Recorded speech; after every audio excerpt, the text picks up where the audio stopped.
Sometimes it's the little things like a new toothbrush or a haircut. You get some new shoelaces. Yeah.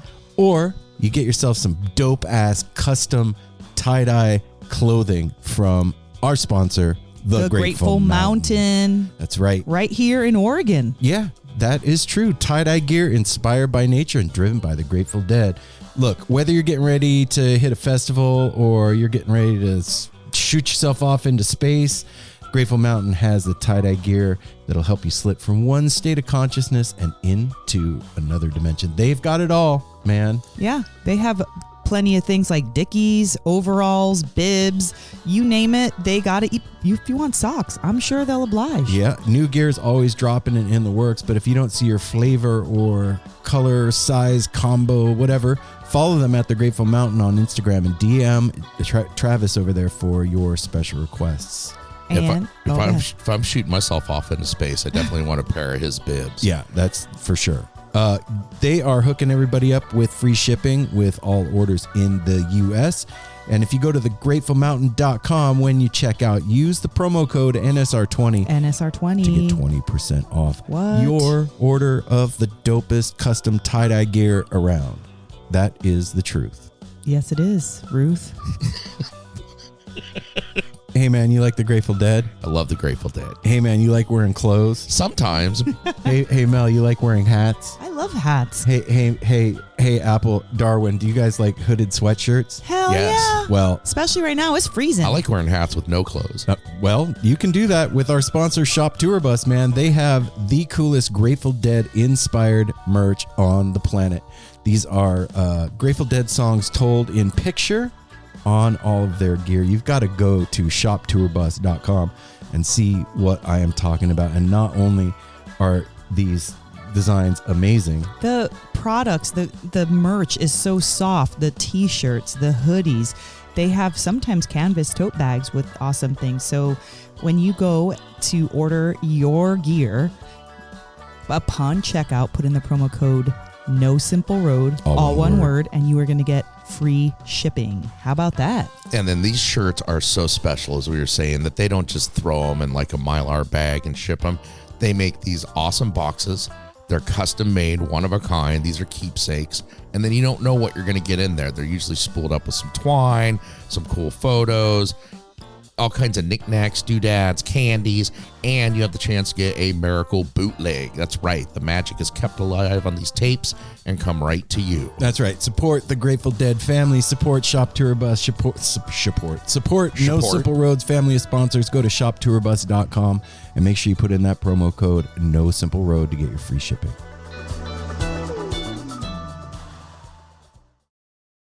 No Simple Road. Yeah, here we go. I know the road that may seem to go on forever and a lifetime.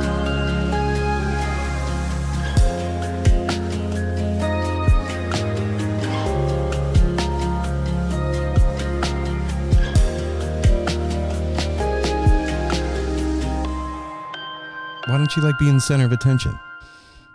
I don't like all eyes on me like Tupac does. Dude. I don't like it. I wish I knew the reference. I just don't. I know you don't, but I still had to do it. It's in me I to think have. Everybody enjoys it every once in a while. I'm not confident about that statement. Okay. Yeah. Well, everybody is, that's a broad sweeping thing. I think most folks, if you took a poll, some people they'll say, I don't like it, but they secretly love it. I don't like it. Okay. That's fair. Well, I'm not saying that I don't get it. I'm just saying that I don't. It's not your cup of tea. I don't prefer that. Well, speaking of center of attention, hey now, No Zipper Road family, this is Aaron. And it's Mel. No Apple today. Apple is out feverishly selling cannabis to the world. That's right. Making sure that everybody has their meds. Having people understand the cannabis ways and giving them the cannabis talks that they need to go about their merry way and make the right cannabis decisions. Wow.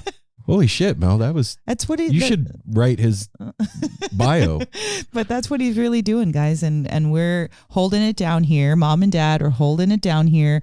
And we are happy and super pleased to have Max Wareham on the show, our cute banjo babe. Yeah. I'm not going to call Max that. I can do it. I can get away with it. Yeah, I'm not going to do that. But he is an amazing musician, artist. Absolutely. Also an archaeologist. Yeah, and an author. Yeah. This is a multifaceted human being. I think that and we only like really scratched the surface with him. He's got a lot more in that dome that's going on. I think that he definitely fits the definition of Renaissance man. Oh yeah. Like Indiana Jones kind of guy that, like, you know, he plays the banjo and he's read Descartes and he can make candles and, you know, he knows different teas and It's like you. Well, thanks. Yeah, you're definitely a Renaissance I can't man. make candles. You can bake bread. Okay, so that makes There you a it Renaissance is. man? No, the fact that you can draw, you can create a show, you can work on computers. All You right, all come on. I get it. You want to be the center of attention? Is that what's going on? I do. I like being the center of attention. It's actually. Max's turn today. Okay. Sorry, Max. Yeah, everybody. And he's getting ready to come out with his album. debut album, Max Wareham. Doggammit. Dadgummit. Dadgummit. Dadgummit. Danggummit. Right now, you can. How do you really say it? Danggummit? No, Dadgummit. Dadgummit. I don't know. I thought there was an N in there somewhere. No. Okay, Dadgummit. It's like God damn it. I got Yeah, it. we're trying to be good. I got it now. There's 2 songs available right now on the streaming platforms: Lonesome Blues, I'm Coming Home, and the one you heard coming in here a little bit of is called The Black and Gold. And when does it come out, Mel? February 23rd, 2025. So just about a month or so. Yeah. And this is also one of those individuals that, like, when you ask him a question, you can see that he is so thoughtful, thoughtfully considering the answer. He is not like one of those conversationalists that is just shooting from the hip. There is a lot of depth going on in there, and the answer is like being mined for you. It's dope.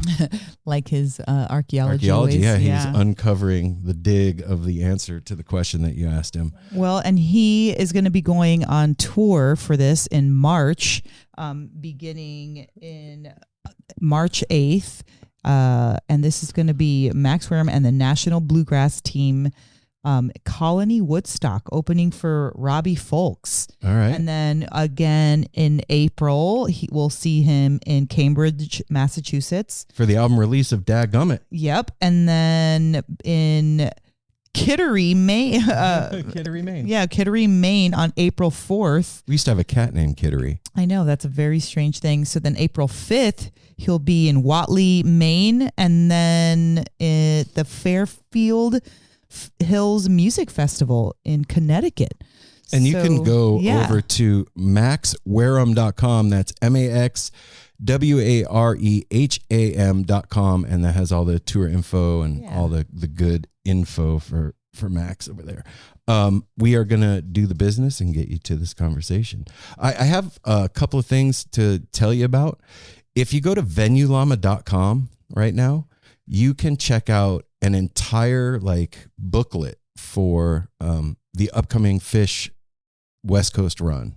That's for this right. spring. Yeah. All the info for all the venues, all the places to eat around there, what the parking situations like, the water bottle policies, security, any info that you need. And there's clickable links for hotels and restaurants. Yeah, your transportation, all that stuff. Yeah, the Venue Llama, they have you hooked up. Go to venuelama.com. That's not a sponsor or anything, but friends of ours. Yeah. For old sponsor that we still love and support. Hooking it up for all of us. And if you want to get a peek or a preview of that, you can go to the No Simple Road Instagram, which is at No Simple Road. And we posted about that today. You can also go to www.nosimpleroad.com, sign up for our newsletter, get some NSR merch, check out all the past episodes. And well, just before we get into the business, we're already in it. I mean, well, we didn't. That's what you said. All right. Before we get any further, Fish is coming to freaking Portland after 25 years, everybody. Jesus. I have my friends at work that are telling me this. They're sending me links. People are happy on my behalf, which is really awesome and adorable because these are people that have never seen fish. They don't know anything about them, but now they're reading about them because they're making the news by coming to play here. And our fish fans understand how rad that is, but that is such a cool feeling when you can go home after a fish show. Oh shit. I've never been able to do that. I was going to say, we've never had that feeling, but I am so excited to be able to be like, I'm going to my own bed today. Yeah. And if you guys want to come hang out, cool. But otherwise, we're going home this and house chilling. is going to be like, yeah, it's going to be. But I'm super stoked about that. So, maybe fish heard my letter they saw that video. And they saw that video. Yeah. They heard the letter. They heard our pleas, and I got a high five at work today for it from a non-fish fan as well. Really? When I walked in, he was like, put his hand up and high fived me. I was like, what's that for? He's like, because fish is coming here, man. See, like, okay. Portland's already sprung on fish coming and it hasn't even happened yet. So I'm really stoked about the Seattle run, stoked about ours. And who knows if we'll be in San Fran or LA. I'm keeping that open. We'll see. We'll see. We need to see Jasper and That's Sydney. right. Anyway, go to our website. You can get a tarot reading. You can get our merch. You can sign up for the newsletter, all the shows, all the things. You can go to patreon.com/No Simple Road. We got Connor's picks up there. He's digging deep into the catalog of the music world and finding the filet mignon, the gems, the dopest music for y'all to listen to. Also, you're getting these episodes ad-free and a day early.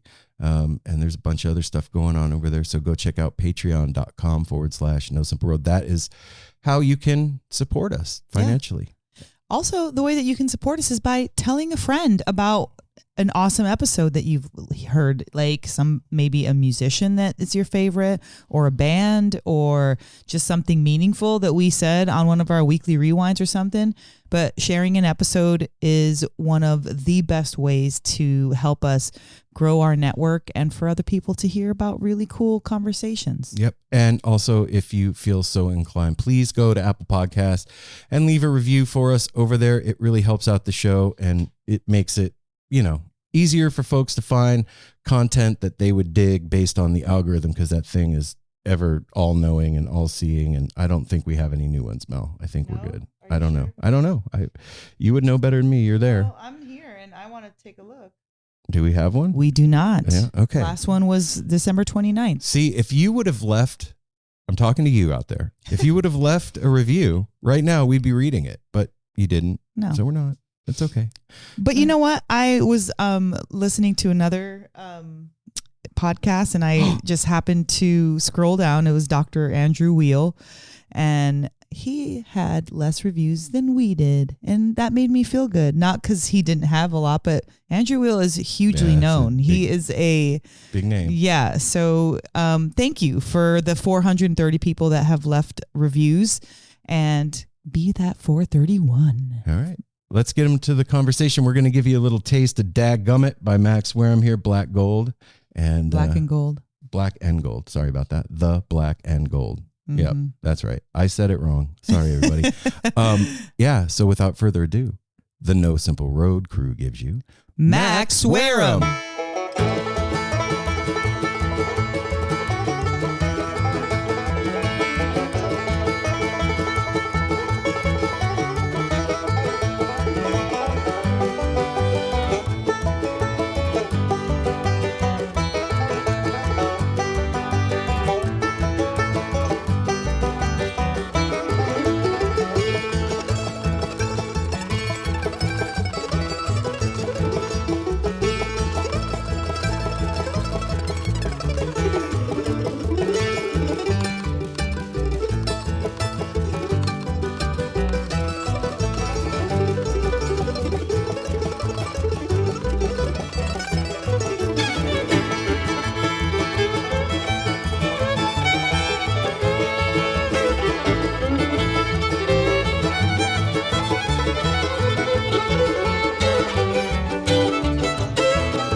Oh, there we go. There we go. Yeah.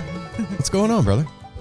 Not too much. How you Not too doing much. today? Just got some hibiscus tea going here. It's a snowy day in New England. Oh, nice. Oh yeah, you guys are getting the storm out there. We're getting a little bit of it. Yeah, I don't think we're getting it quite as bad as most of the rest of the country, but it's snowing for sure. Yeah.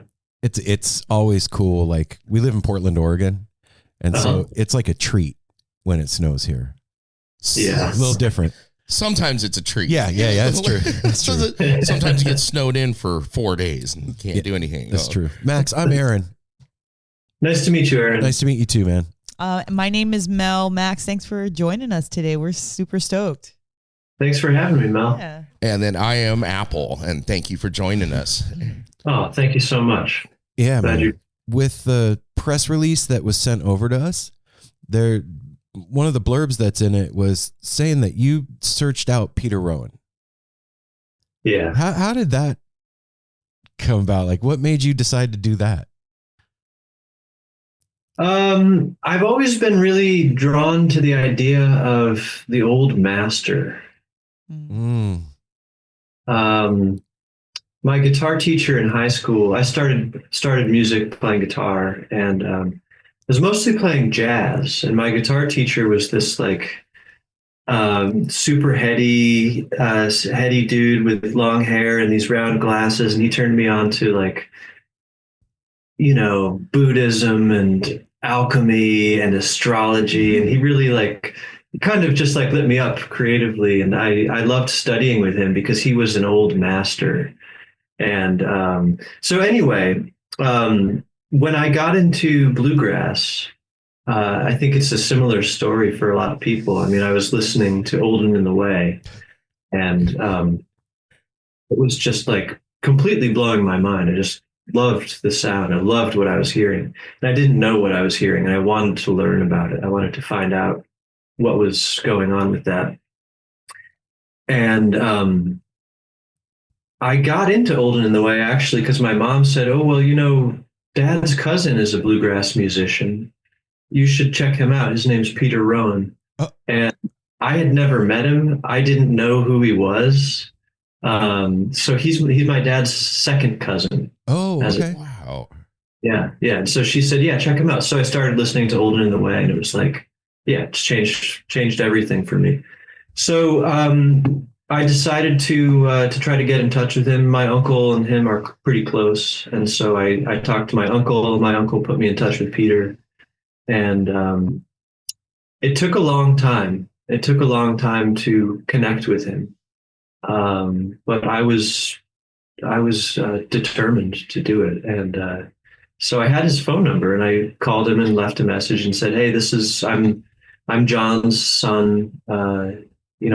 I'm getting into bluegrass. I want to come meet you and learn from you." He didn't call me back, so I called him the next week and left a message, and same thing. He didn't call me back, and so I said, "All right, I'm going to call every Tuesday afternoon Oh, wow. until I connect with Peter." Okay. It's funny. I was naive enough to think that wouldn't like be an annoyance or something. No, some call that persistent, man.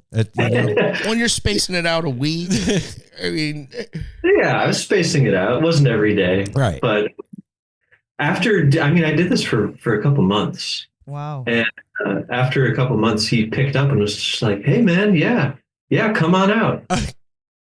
What? Yeah.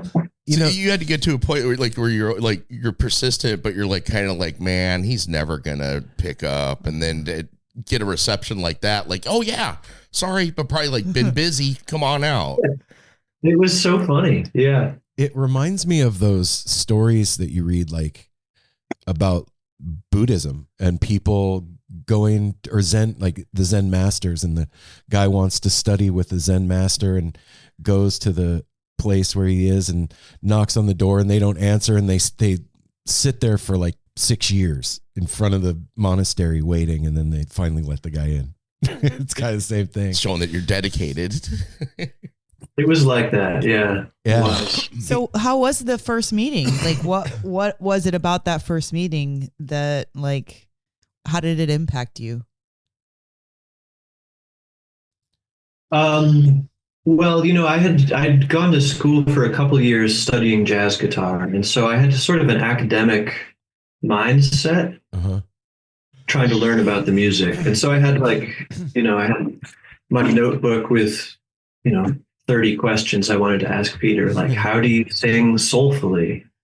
Thinking that that's something you can just explain, So it was a pretty transformative experience. Peter was very patient. I mean, I spent about a month out on the West Coast hanging with him and seeking out other banjo players to hang with and learn from. And Peter answered all the questions that I asked as well as he could. But he also leveled with me and said, look, if you want to learn what this is about, you have to do it on the bandstand. And very generously started bringing me around to shows and letting me sit in for the encore or something. And, you mentioned Buddhism, and it was this sort of experience of like, oh yeah, this isn't what this is. What we do with music isn't at its heart something that can be understood with the conceptual mind. It's something that happens. It's something that you do. It's not something you think about. What it means to connect to people's hearts. I mean, that's what Peter does. Like, when he gets in front of a mic and sings, he connects on the heart level with people. And I don't know if how to learn to do that, but being next to him on stage at that time and through the years subsequently, you get a sort of a taste of what it feels like to do, rather than like think about, okay, now I'm going to connect with people musically. Yeah, it's experiential. It's definitely experiential. It's not a thing that like you could read about it in a book and then go apply what I have just learned by reading. I've read everything about this playing. Performing thing that it's very it's kind of slippery. It seems like you have to be in it, and then at times, at least from my understanding of talking to a lot of musicians, you don't even realize that it's happening when it's happening at first. Like you're doing the thing, and then all of a sudden you're like, oh my gosh, it's kind of like meditation. Right. Then it falls apart. As soon as you realize it's going on, it's like, oh shit. I should have thought about it. Yeah. Absolutely. I'm really curious about like your transition from, jazz to bluegrass. You mentioned Olden in the Way, and if I can't count the number of musicians that have said what you said about that album being seminal for them, like a thing that was a moment of change after they heard it. And it's crazy to me to think that like one album like that can have such huge ripple effect down the line over time. And obviously it did with you, but can you talk to me a little bit about the transition from like you're studying jazz to going into bluegrass? Yeah. They're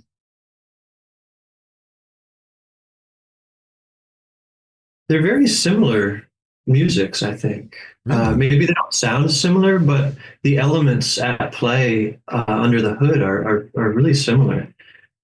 So for me, it wasn't a very abstract transition, but I was living in New York and going to school studying jazz guitar, and it was a great experience. I mean, I got to study with some true jazz legends and hear their stories, and That was really special. I don't take that for granted at all. But the jazz scene for me, being 18, living in New York, it was like hyper competitive. Yeah. Mm, And that was sort of taking some of the artistic juice out of it for me. It was, yeah. yeah, just That's not really hard. what it was about for me. Yeah. And I mean, it seems to me that like, and correct me if I'm wrong, but the nature of bluegrass is communal. Absolutely. And not, I mean, like you said, you have to learn it by doing it. You can't read about it. And then also the way that you start to understand what the thing is by playing with other people.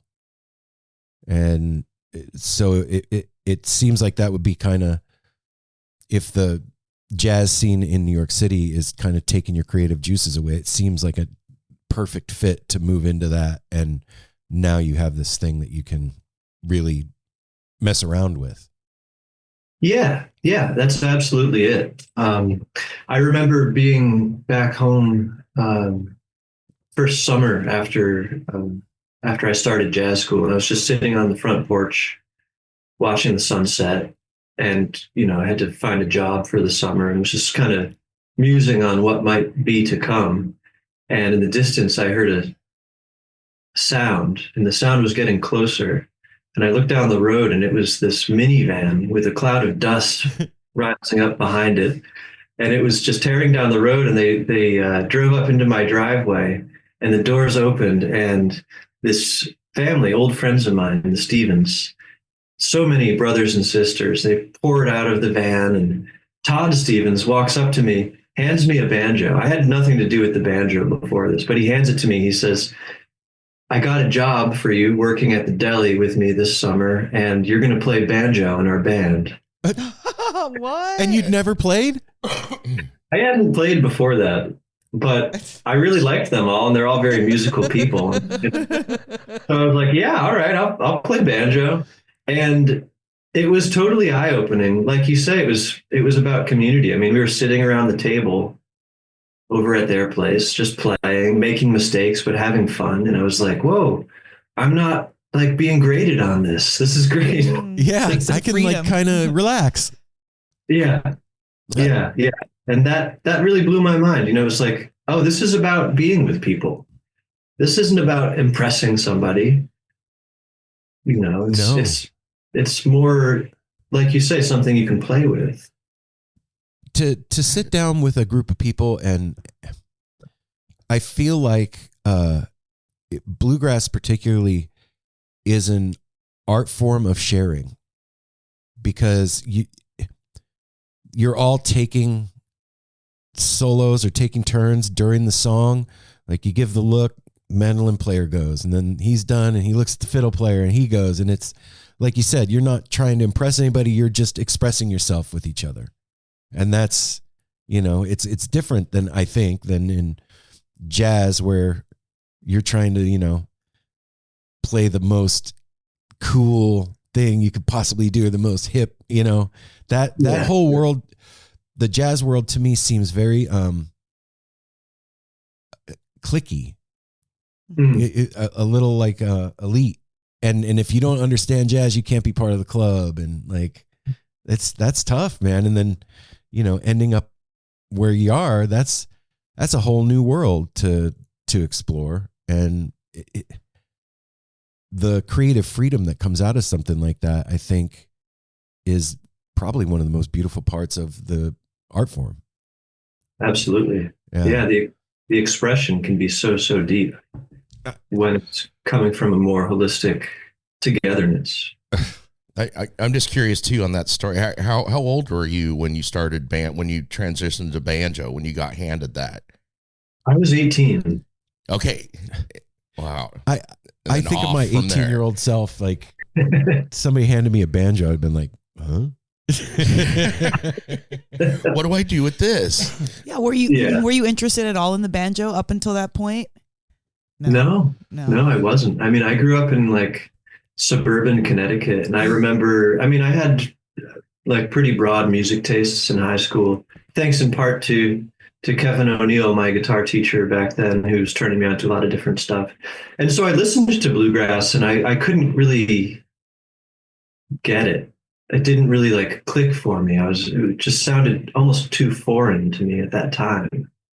But yeah, after being told to play it, then I started to really listen to the quality of the banjo. And I think the banjo is a really unique instrument, even within bluegrass. It's just, Peter has said it's the most psychedelic thing imaginable, the sound of a banjo. I kind of agree. Yeah, it has a quality that's just, it's hard to put into words. It's ethereal, almost. It's almost like a sitar to me. Yes, yeah, exactly. It has all of these overtones. Mm-hmm. And when you hit a note, it's more than just the note. It's ringing and resonating in a way that's almost a little deeper. And I think any instrument does that to a degree, but the banjo is like, it's very sensitive to the overtones. Wow. So, yeah, it took me a while to get into it. Well, I was going to say, Mel got into, we living up here in Portland, unfortunately, I think everybody knows it's no longer the Northwest String Summit. When we went to Northwest String Summit in 2019. Yeah. And we got the chance to talk to Tom Neckville. Oh, cool. And Mel got a hold of one of his band. We had a great conversation. And then Mel, that picture of Mel holding one of his banjos, it was like his. And you got sprung on it and wanted a banjo. And that happened. We all pulled together and got her one as a present. And it is cool. Well, not a Neckville, but not a Neckville. Not you don't get that on your first banjo. We'll buy you a Ferrari. You just got your license. I just think being around, bluegrass music, which we hadn't done up until that point, the three of us, none of us were really into bluegrass. And so when you're in a festival with like literally the best of the best playing, and they're playing nonstop, they're playing on stage, off stage. And like you were just saying, it's kind of hard to describe the sound of the banjo, but when you're hearing it everywhere, at a certain point when Tom came over with that banjo and was playing it, it was like, oh my God, that's the song, or that's the sound that I love. Like, that's what I've been hearing all weekend, that I have really been like perking up the back up, and the dogs kind of like, put the back of their hair up, or something. It was just like, whoa, that is pretty amazing. And, he was just so generous talking about, how he got started making them and the sound. So I got to kind of like witness the difference between a Neckville sound and a traditional banjo. And it just, kind of opened up my eyes to like, what a cool instrument. And just the way that is like both clawhammer and, the other method. Why can't I think of it? Finger picking. Thank you. Like they're just so different but beautiful, and like, yeah, there's just like there's a lot to a banjo. I feel like that's kind of like a complex flavor, it's not just, yeah, it's not vanilla at all. It's definitely like a sherbet or a rocky road or something that you got to digest, Totally. Yeah. So what style do you play? Well, it's, like the 3-finger, I don't play as, when I first got it, I was super sprung, took lessons for a year, try to learn as much as I could. But, we have a life up here that I wish I could just dive into being a musician, but that takes a lot of time, and I don't come from a musical background. So it was really just, for me to just even learn how to pick like that was a huge deal for me, So I still have it. I still pick it up every now and then, but I'm definitely not going on tour anytime soon. but she does sound good too. Like I remember when she first got like the first couple weeks, it's like when your kid in middle school gets an instrument and it's like, this is her. Within a couple weeks, all of a sudden, next thing you know, you hear a tune coming together, and it's like, oh my God, she's got it. Yeah, it's just like I think you said, it's a fun sound to create. It really, it's soothing to me. It's a very soothing sound, and it feels like story. The banjo to me.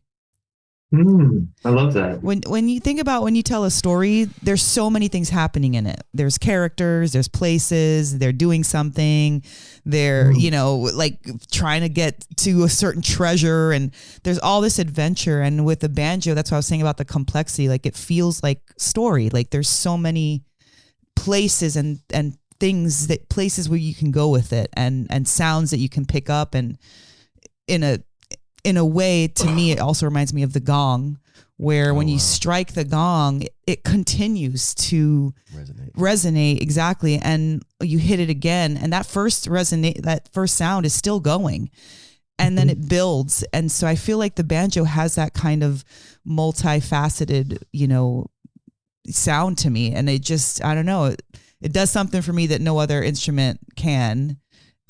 Listening, and then the fact that I can, try to pretend to play it makes me feel good, Well, and then the psychedelic you said about Peter saying it, like it's a psychedelic sound. That's in 2019. That's when we got turned on to. That's like the first time we heard Kitchen Dwellers, and started to hear like banjo ran through effects and doing like psychedelic grass and stuff, and just blew our minds.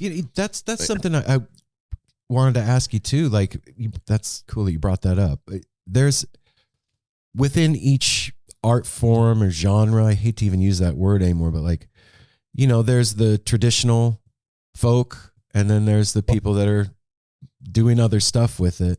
Where do you think that you fit in that traditional, non-traditional spectrum? I don't have a clue where I fit in that spectrum. That's a great answer. Yes.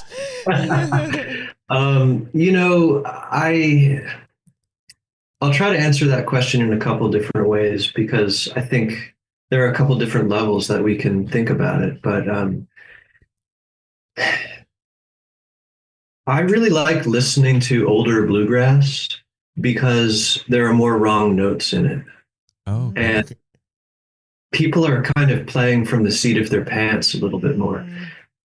When I say I like listening to that stuff, I mean compared to like a lot of like contemporary popular bluegrass. Like, the aesthetic these days is to have like a super polished, super clean sound. And it is a beautiful thing. When it's done right, it's like, whoa, it's like a really well-oiled machine.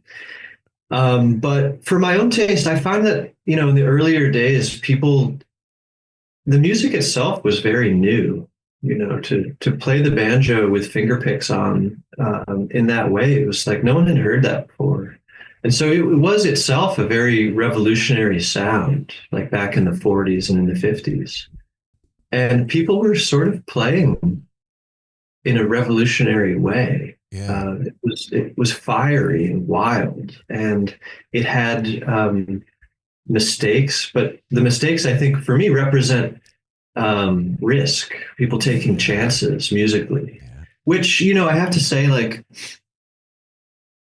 speaking of like the Kitchen Dwellers and the more psychedelic, like jamgrass realm, I think overall people are really good about taking that spirit from the earlier bluegrass, that spirit of adventure, or of what's going to happen if I play this note? What am I going to do then? Or, oh, here's a note that might be a wrong note, but like, now how am I going to get out of this bind?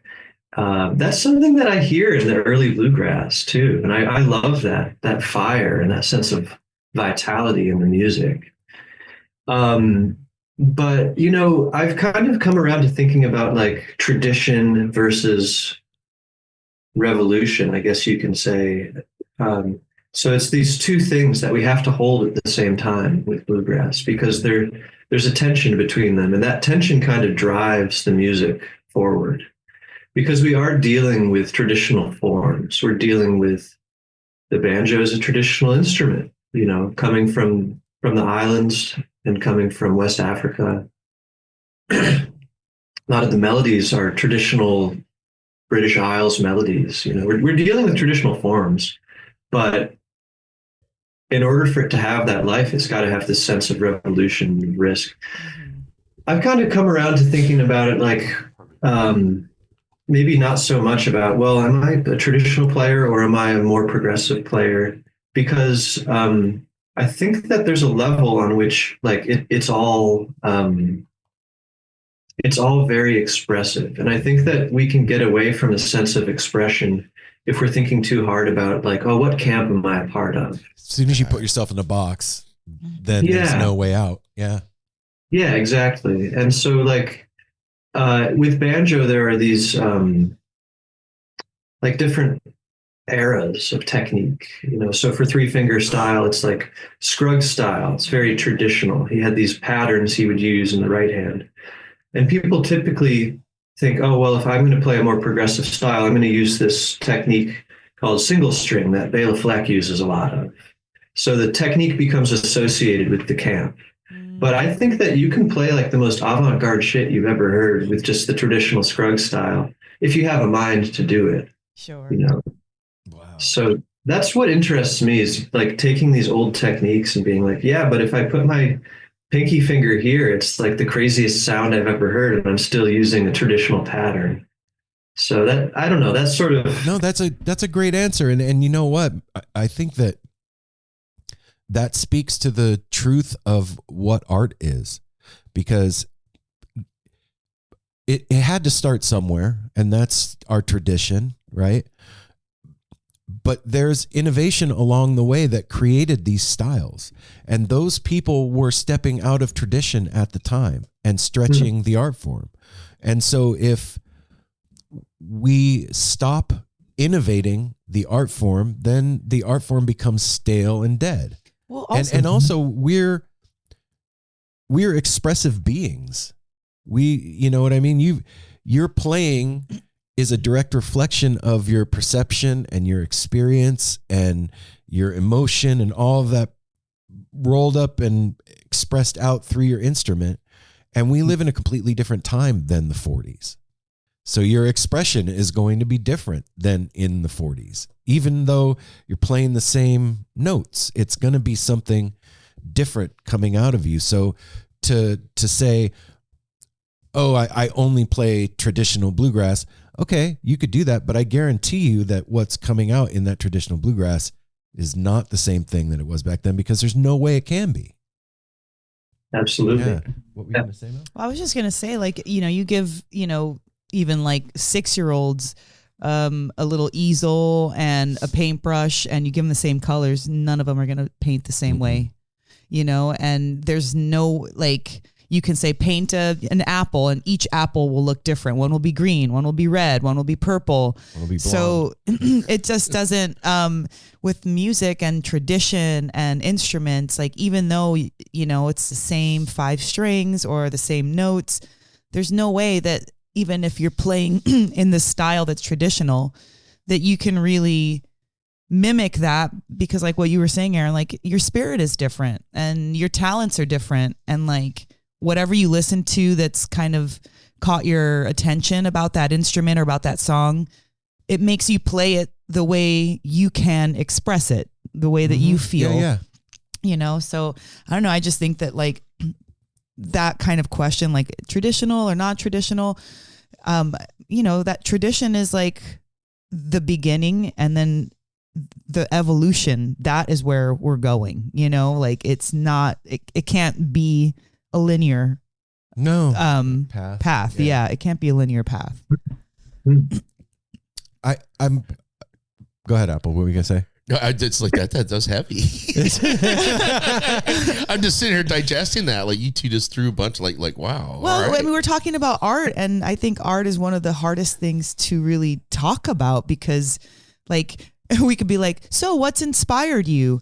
And like, there's probably like 1,000 thoughts in there, and some that you forgot to think about that kind of inspires you to create. And that can be anything. Like if you ask somebody why they painted that picture, they don't know.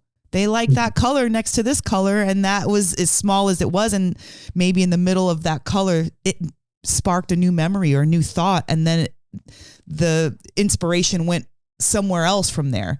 And I think that what you were talking about a moment ago about like the mistakes and like flying by the seat of their pants musically, like taking those chances in the moment, it's like that, picking that certain color and not really knowing why, but just seeing where it goes. Well, and I'm curious too, like being somebody that's part of this art form and being on stage in front of people, there's a certain, what's the word I'm looking for? Vulnerability that you have to have in order to be able to make mistakes and be okay with it in front of a crowd of people. When you're on stage playing,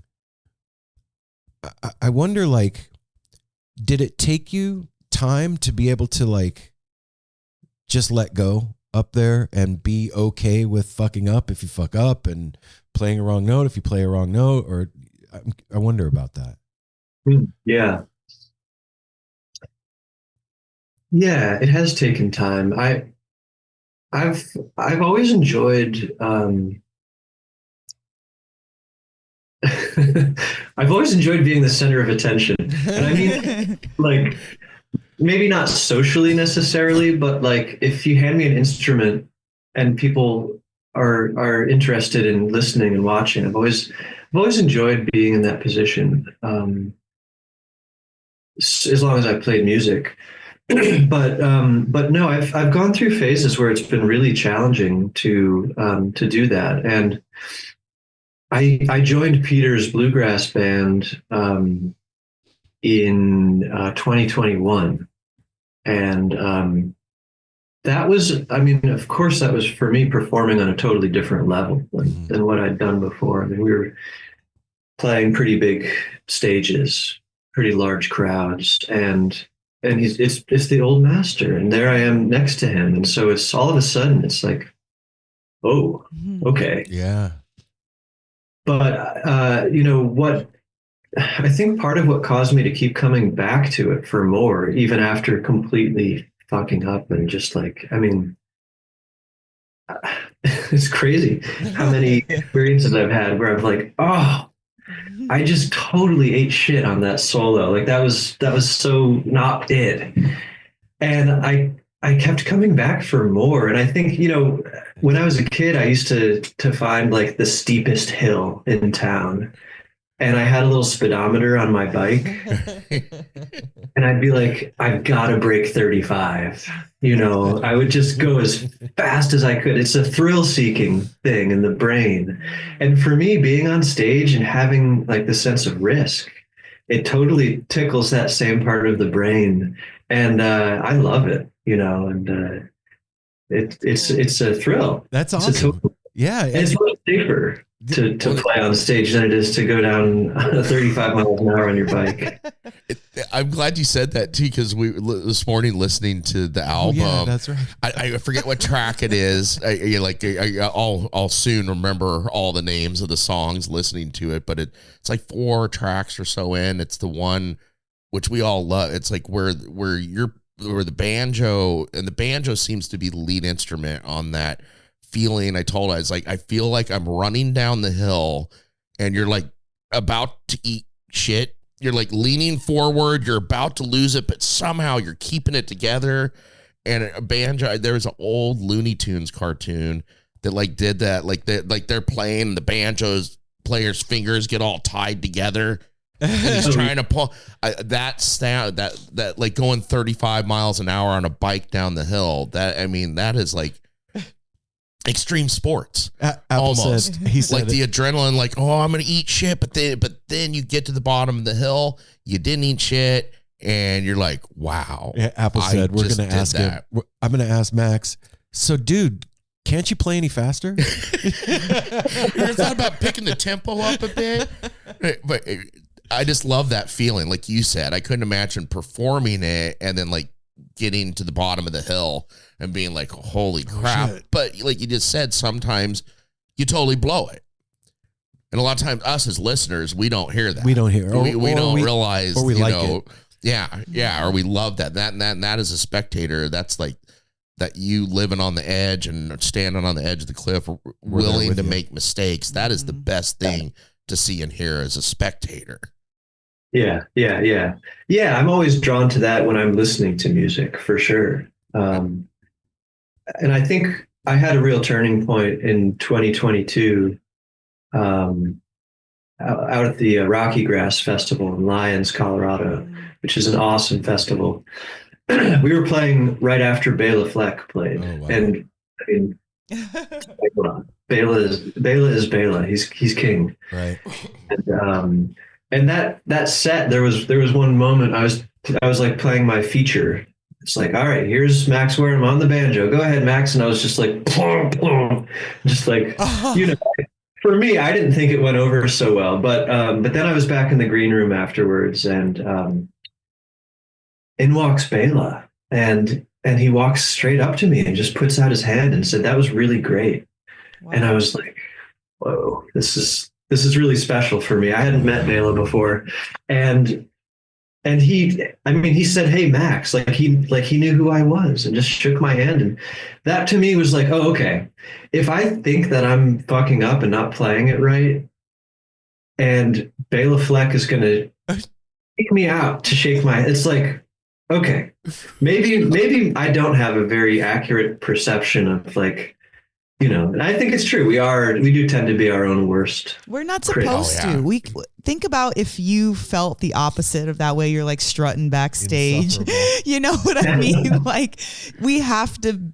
I don't know that it's manufactured, but there's something in us that forces us to have a certain amount of humility, because we like where do we go from there if we think we're the best? You know what I mean? Like if we think we've learned everything that we can learn, or dude, I practiced, it's done, I'm good.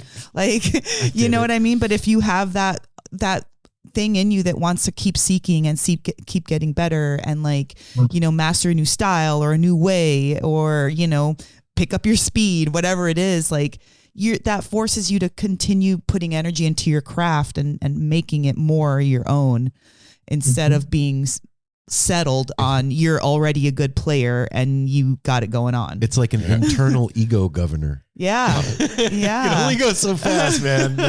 And I think even the folks that are like, I'm the shit, that's a put on, man. But you know, I do you have got to have that confidence. You do have to have confidence. Sometimes. What I want to know, I mean, just kind of get back to it a little bit. Like, what did it truly feel like when you're one of your, like you said, Bela's Bela?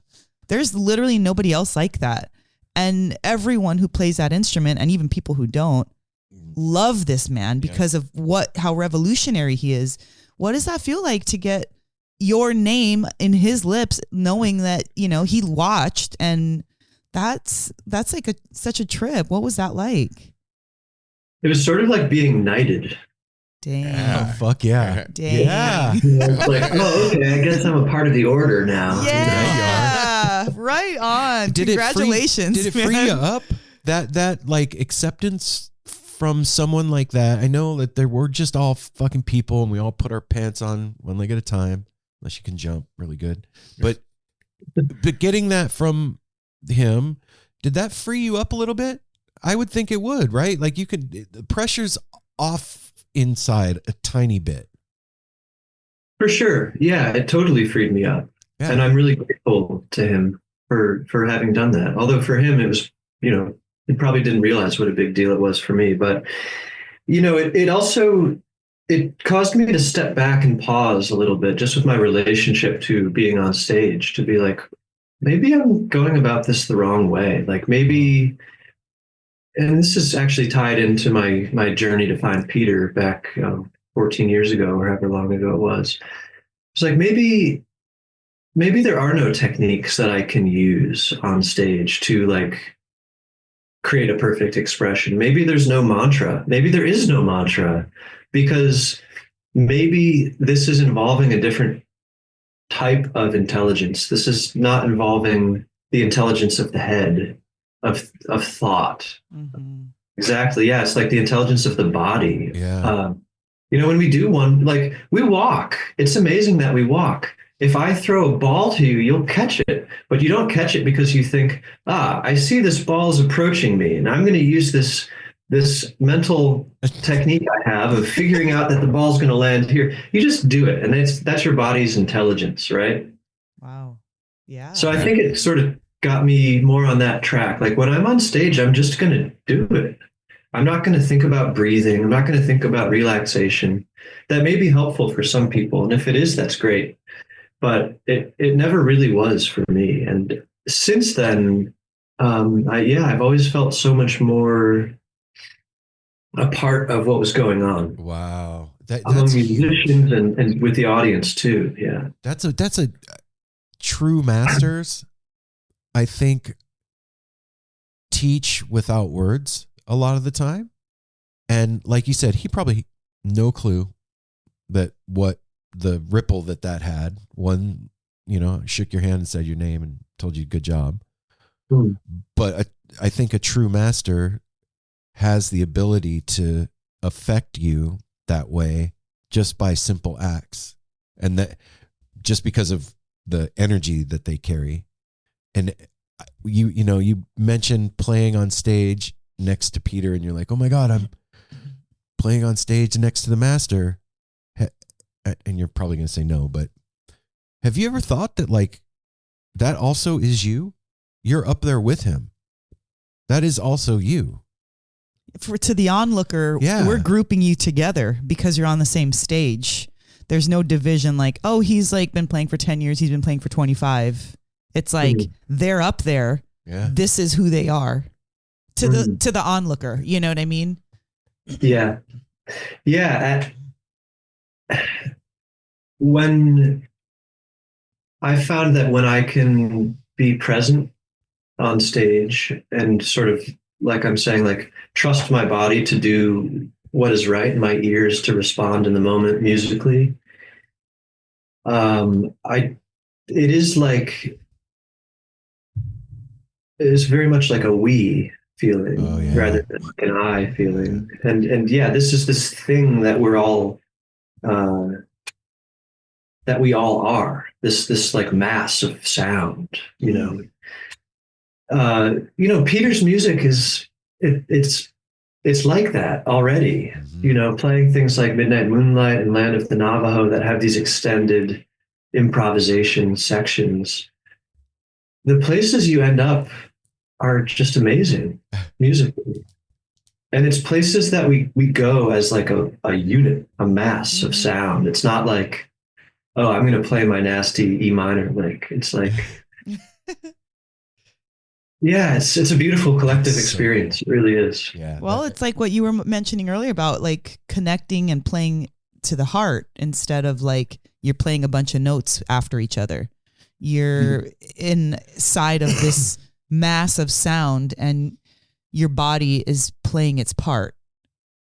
And, then that's when I guess as a musician, all the practice that you do, that's how you can access it because you're good enough to do that. But now you let go of that and you are in that magic. It reminds me of last weekend we were listening to a Dark Star that from the Dead. It's like a 44-minute Dark Star, and like 25 or 30 minutes into this thing, it just completely breaks down, and Phil is just feeding back his bass and playing with the knobs and the feedback.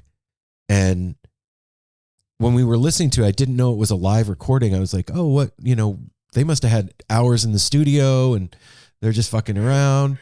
And I said that to my buddy. He was like, no, man, this is from like Ohio, 1973. Cleveland. It's in Cleveland auditorium. And I was like, holy shit. In my mind, I'm like, holy shit. Like, first of all, the balls it took to get up there and do that in front of thousands of people, that's huge. And to find the spot that he was in, also mentally, physically, spiritually, to be able to put out the thing that was coming out, that's insane.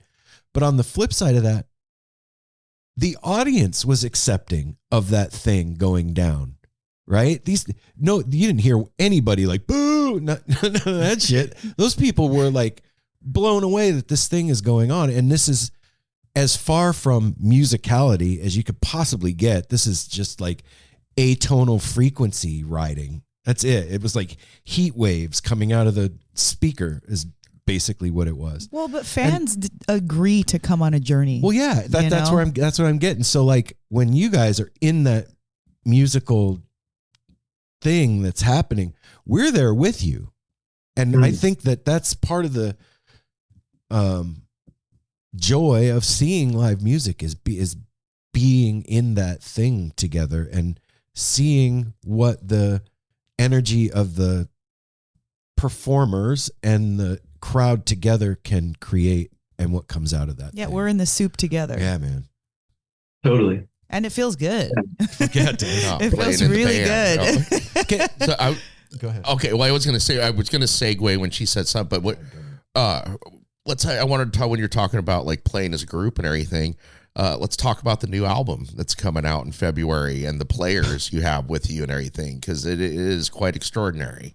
And I imagine, and I know you have some dates and stuff and are going to be touring on this. I just want to get into that. Absolutely. Yeah. Yeah. We cut that album in Nashville and was very grateful to have Peter as producer and bring some of that energy that we have on stage into the studio. And for the band, I mean, you know, it occurred to me recently that most musicians will play with you if you pay them. That's a thing, man. Yeah. That's cool. Yeah. So I basically assembled my dream team. You know, Wow. I got like all of the musicians that I like to listen to. And, you know, I had met most of them. In fact, I knew all of them peripherally just from being around and hanging out. Yeah, what would you like to know about the album? That kind of answer. I was just wondering about the recording of it, and How you the kind of band came answered. together. You assembled your dream team. I love that. Yeah. That's a Well- great answer. If you pay them, they're going to play with you. Or now, when you go out and tour, is it gonna be the same players, or do you know that yet? Or Yeah, so it'll be my own band. It'll be my band, the National Bluegrass Team, Okay. which is mostly folks from here in Boston. yeah, Yeah, but actually, Laura Orshaw, the fiddler who was on the album, she's going to join us for a couple runs. I want to Yeah. know, like, you assemble your dream team and you get into the studio. Even though we say we try not to have expectations, we carry expectations with us nonetheless. How did it feel for you? Did it exceed expectation to be playing with your dream team? It did not exceed my expectations Okay. because my expectations were very high. I was like, you know, we're going to get in there. We're going to just do what we do and it's going to be great. It's going to feel good. And, you know, it's like you get a bunch of great musicians in a room together. These are sensitive people who listen and they're thoughtful musically, having lots of good taste of like, I'll lay out here, play something here. I mean, how could it go wrong? It was Right. just, you know, we only did 2 takes of anything. I think maybe there was one track we did a third take of. Wow.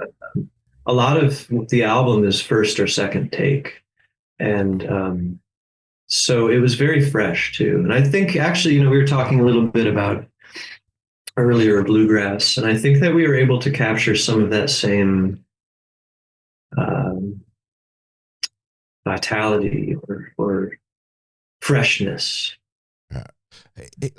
I know that I struggle with this, but have you had an opportunity to like feel proud of yourself?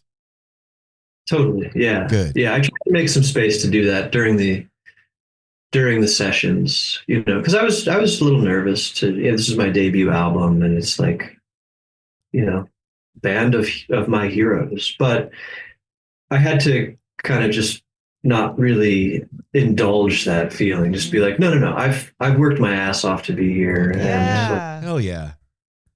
Own it. just got yeah. gotta own it. So Gotta be that's deliberate. a healthy attitude. And then also back to earlier, it's also important to remember that you suck sometimes to make it better. Yeah. Healthy balance. can you talk to us Yeah. about the book that you wrote and like what inspired you to do that? That's a huge thing to tackle, even if you're an expert on whatever you're writing. Deciding to write a book is a lot of commitment. Yeah, I mean, it started small. It started at the beginning of the pandemic. I had a banjo student who said, I want to study like one banjo player who's like a traditional early bluegrass banjo player, who's not Earl Scruggs. Okay. Earl's the sort of go-to. Uh, he's the guy. He's the innovator that laid the groundwork.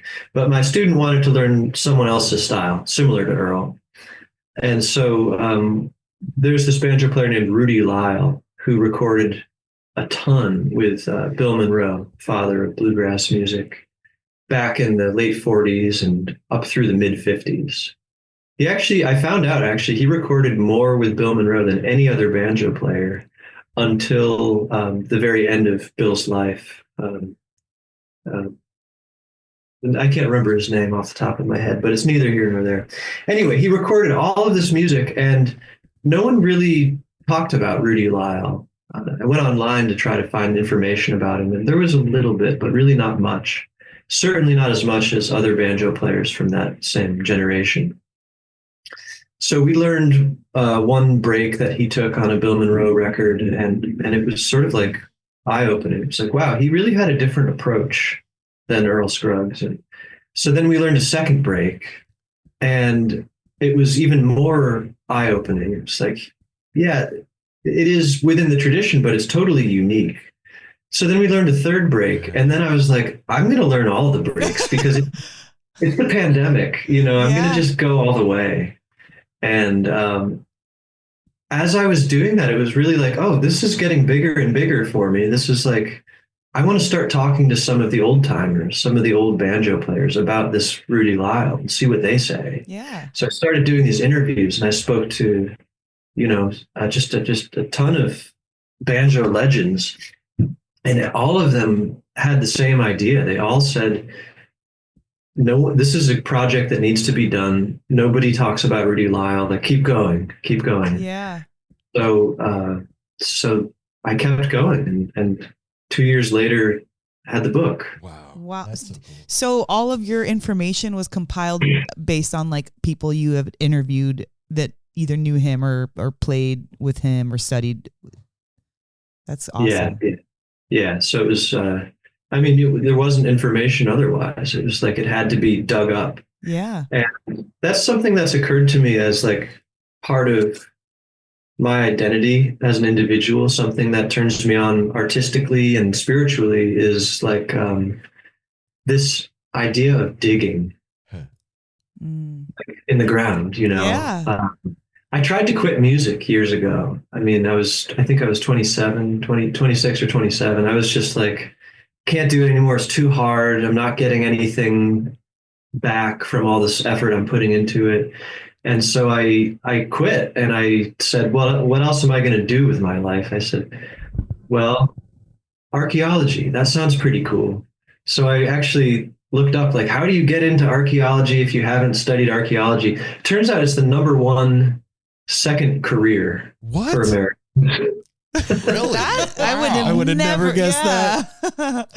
Yeah. I mean, it's sort of like Indiana Jones makes it look pretty fun. Yeah. So anyway, I found out that there are all these like open digs where they need volunteers. And there were two that I was considering. One was in Greece and the other was in Tennessee. And I was like, I can't get to Greece right now, but I can drive to Tennessee. So I drove down to Tennessee and I spent a month down there digging.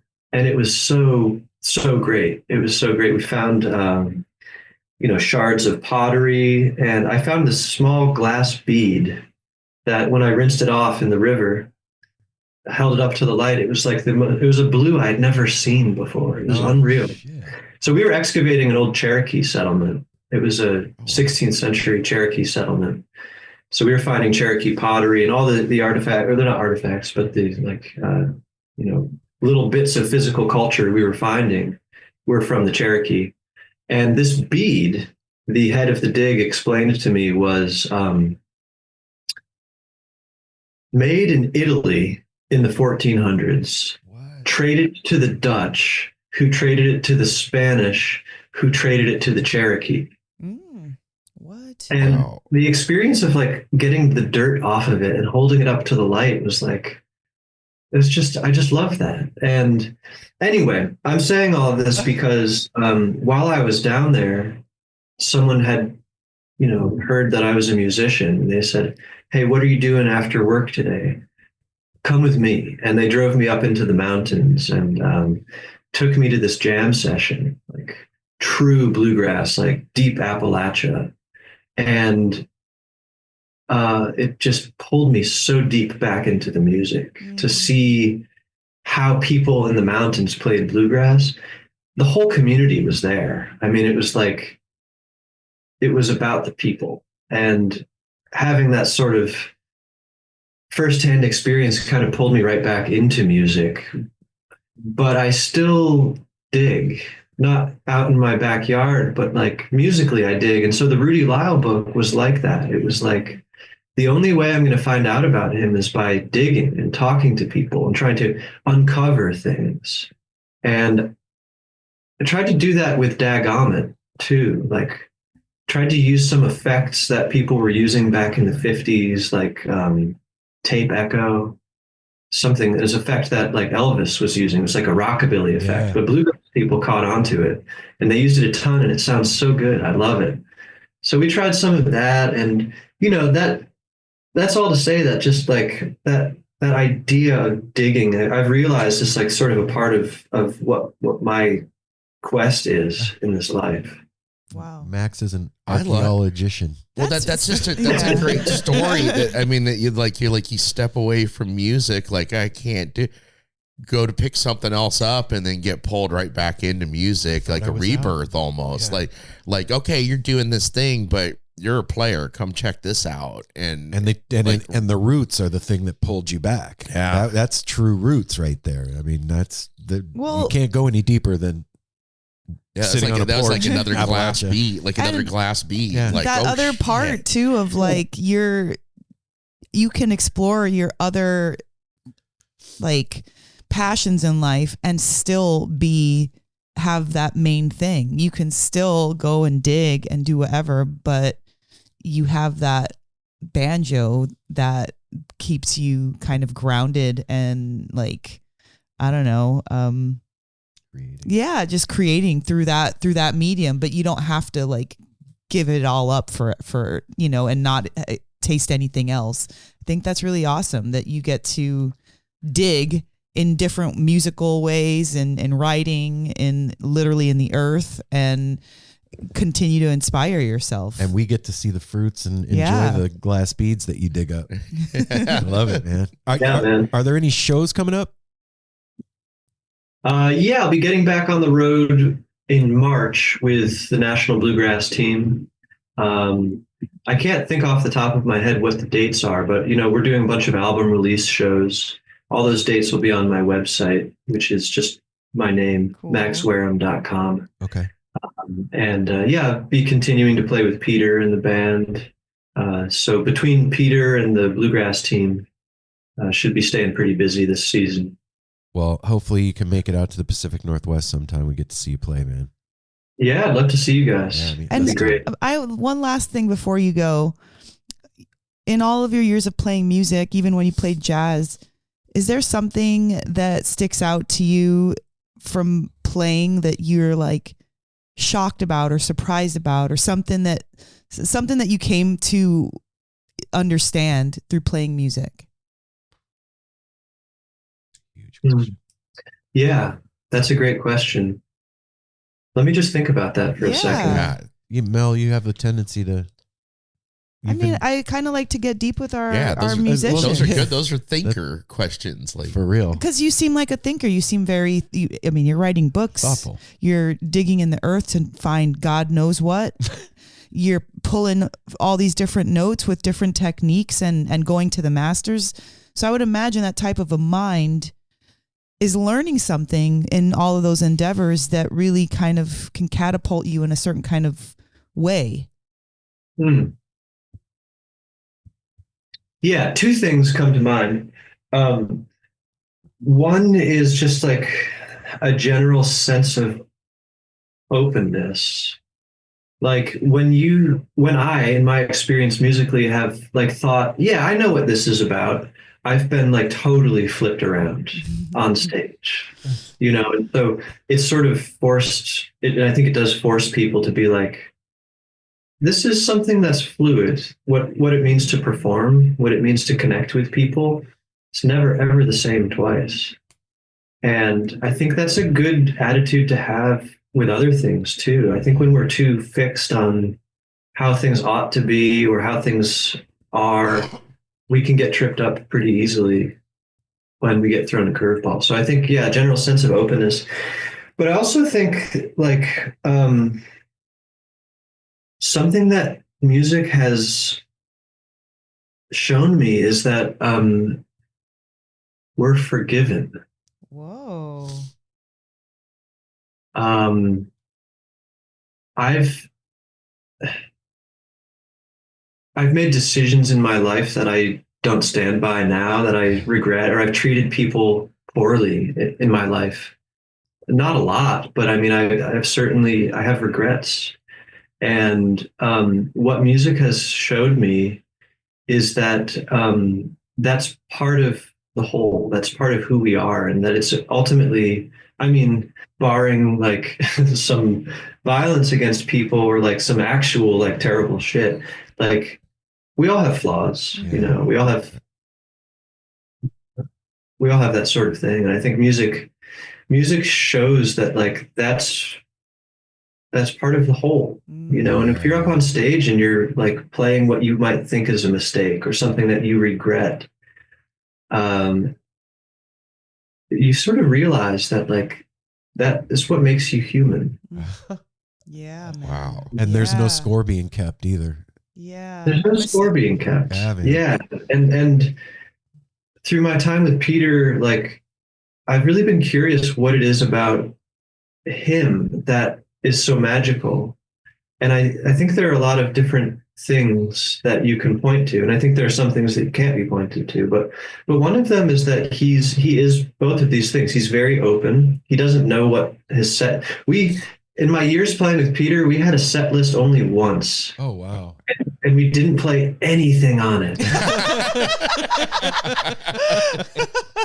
That's all. That's great. Well done. Yeah, it's so open, and he's not a perfect like technical musician. Like he's not afraid to flub and to make a mistake, and I love that about his playing. It's like, yeah, on a musical level, it's forgiven. It's part of the whole, like we're talking about. But I think it's also reflected on like a deeper spiritual level. Like the reason we love that is because we see that in ourselves. I think that, yeah, we're not completely perfect either. No.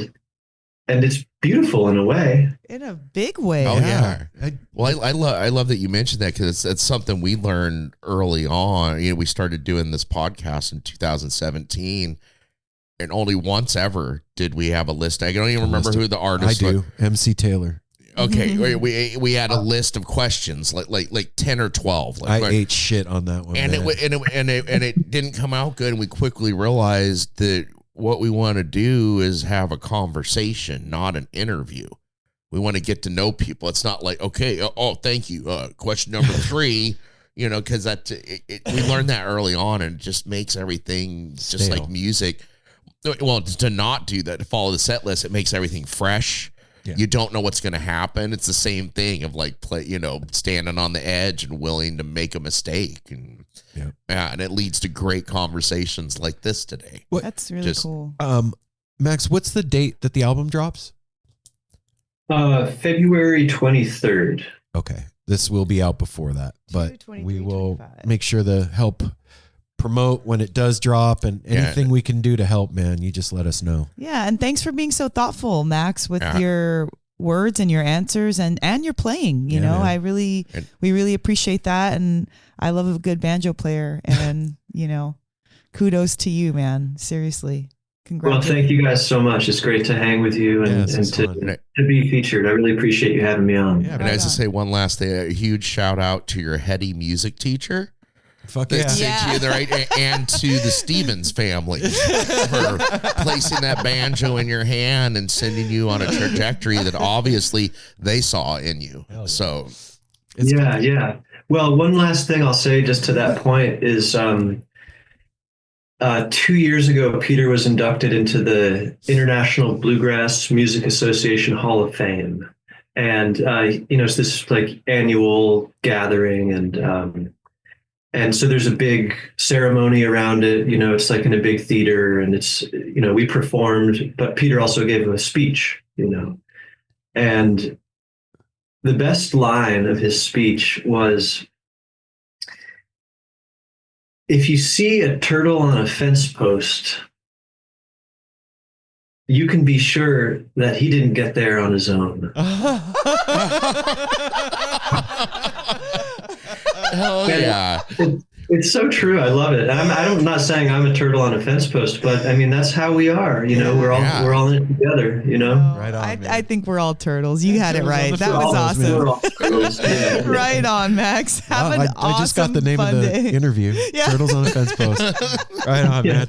Have a good day, brother. It was a All right, pleasure. guys, take care. Thanks, We'll see you man. later. Talk to you soon, man. Wow. All right. That's great. We are definitely all turtles on a fucking fence post, man. That's cute. I tell you what, that is a heady cat.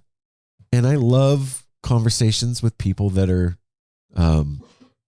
thoughtful like that. Yeah. You know what I mean? Yes, I know what you mean. I think that's what alluding to what Apple said a moment ago about like scripting questions. And we, due to the music that we love, that improvisational, non-specific type of no set list, something in us wants that as well when we perform or when we do what we do. We don't want that scripted 1 through 10 questions. No. Where did you grow up? When did you pick up music? What's the name of your band mean? what kind of strings do you use on your band? Yeah. Who was your biggest influence? And like, even if all that information is given during the course of a conversation, we didn't get there that way. It was something that was like fresh and new and a different way to kind of uncover that. It's like jamgrass and traditional bluegrass. Yeah, it's really cool. I think that, our style speaks to our love of that kind of music. Yeah, it's the same kind of trip. Yeah. And conversations with people like that are, it's made, this type of art form is made for folks like that can thoughtfully answer a question and take you down a road that you didn't think it was going to go down, and it's deeper than you thought it was going to be. And he really is a digger. Yeah, it's for real. You're willing to stop yourself for a moment and be like, hold on, let me think about that. Where maybe like in a traditional conversation, you answer it right away, and maybe later you're like, oh man, it's not even what I really meant. But somebody like that is giving themselves an opportunity to take the time to really think like, yeah, what have I learned? What is the thread through all of this? Well, and you could see that the way that he plays, like the lessons that he's learned through being a musician are being applied holistically to him as a person. And it's not just for music. Like those lessons become part of life. One thing that I and I didn't mention this while we were talking, but like watching his video, and he, you come up to the mic to sing the first notes or whatever, and you sometimes you just kind of expect like a dragon coming out, and the controlled way that Max sings with like, it's steadfast, controlled, and like soft and sweet. There's something about how he presents his voice that is, you can tell that there can be more, but he's giving you this much. He's got a control. Yes, and I love that about how he sings, like a powerful voice, but you don't have to show the power all the time. Well, and after speaking to him now, like that, there's a track on the album coming out, Gone Baby Gone, that he does with Peter, that has that, like you're talking, the delivery of it, and it's one of the slower ones on here, but it's haunting. Like the opening to it, it's haunting the way he sings and stuff. But like after talking to him now, it's awesome to hear his story. Like he was a great student. He took all that, and also everybody, he does give lessons. You go to his website, you can get lessons from him. And then to turn that around to being a teacher that writes a book on somebody because a student was like, I'd like to learn something, and it's like, well, it's not out there. I'm going to create it. Mm-hmm. Yeah, that's and it's cool paying an homage to somebody who was kind of forgotten in some ways. You know what I mean? And like, okay, this guy is doing stuff his own way. And the only reason people don't know about him is because nobody's taken the opportunity. Yeah. You know what I mean? Like people jump on Scruggs or on Bela Fleck or all these like the popular ones. But what about the ones that are inspired by the popular ones? Mm-hmm. And where did they take their music? And that's why it's cool to interview people like Max to get that other side. Well, like you said, everybody, you can go to maxwareham.com and check out his dates and all that. And then also on Instagram, it is Max Wareham Banjo, at Max Wareham Banjo. So go throw him a follow over there. And the album comes out on the 23rd, he said. Yeah, on the 23rd. And right now you can listen to, there's 2 singles released off of it that are available on the streaming platforms. Yeah. Okay. And the name of the album is Dadgummit. Yeah. It's got a great cover. Yeah.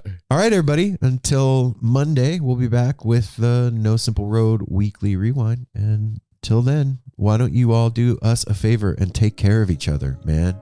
Smile as strangers. Safety third. Hydrate. Remember, you suck and you're awesome at the same time. Hell yeah. Love y'all. Peace.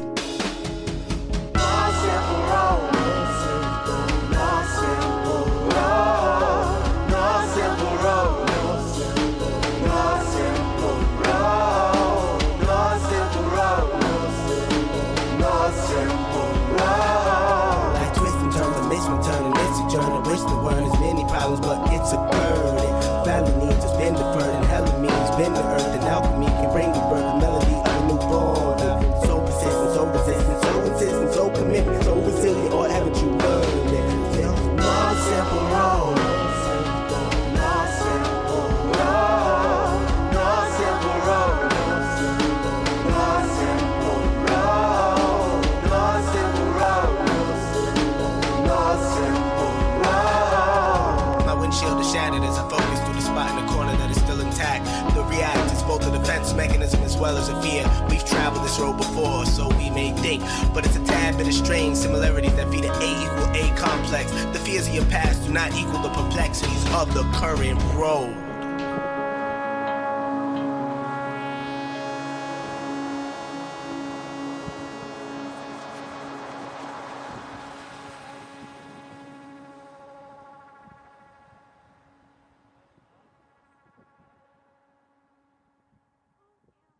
Hey, what's up? This is Blake Weiland. I'm the host of the Tone Mob Podcast. It's a show where I interview guitar people about guitar stuff.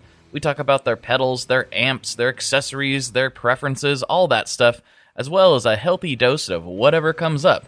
Topics have ranged from aliens to addiction and anywhere in between. Oh yeah, and pizza. We're definitely going to be talking about pizza. So get the show wherever you're listening to this podcast at. Just search The Tone Mob in your search bar and it will pop right up. Come join us. We're having a lot of fun. Thanks for checking it out.